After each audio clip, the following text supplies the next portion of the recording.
This has blown up since yesterday when 30 Democratic members of Congress demanded an investigation of their suspicions that some Republican members assisted in what amounted to reconnaissance tours that may have helped insurrectionists plan their attacks on the Capitol. The Democrats' letter to investigators does not single out any of the alleged collaborators in Congress, but social media erupted. Tweets alleging Colorado Republican Lauren Boebert was posing with insurrectionists before a tour. A Verify investigation by our sister station, KUSA in Denver, found the photos were actually taken at Colorado's Capitol in December of 2019. In a statement, Boebert said, quote, "Unfortunately, due to COVID-19, I have not given any Capitol tours, except to show my children around where I'll be working while I'm away from home."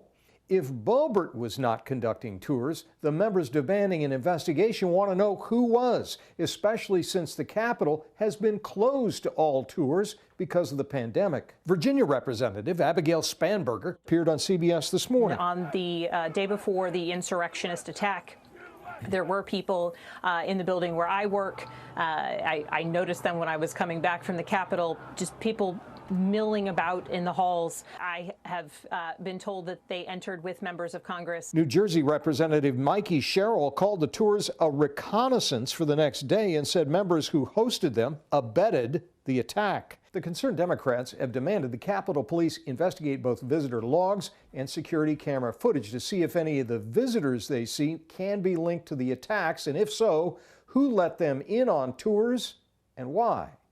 Scott Broom, WUSA 9.